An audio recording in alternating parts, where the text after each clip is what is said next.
Toric lenses की जरूरत क्यों पड़ती है?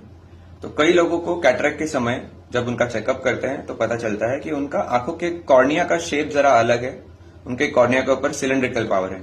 जब ये सिलिंड्रिकल पावर एक पॉइंट से ज्यादा होता है तो आपको ये आपकी दूर की दृष्टि और पास की दृष्टि दोनों को अफेक्ट करता है, और इस दृष्टि को क्लियर करने के लिए आपको सब समय चश्मा पहनने की जरूरत पड़ने की चांसेस ज्यादा होते हैं।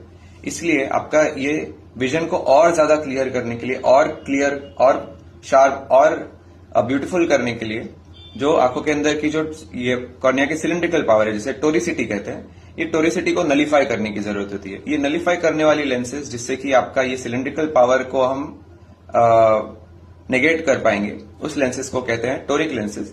और ये टोरिक लेंसेज की जरूरत आपके हर विजन पे क्लैरिटी बढ़ाएगी, जो कि डिस्टेंस, इंटरमीडिएट और नियर विजन। तो इसलिए टोरिक लेंसेज की डालने की जरूरत पड़ती है।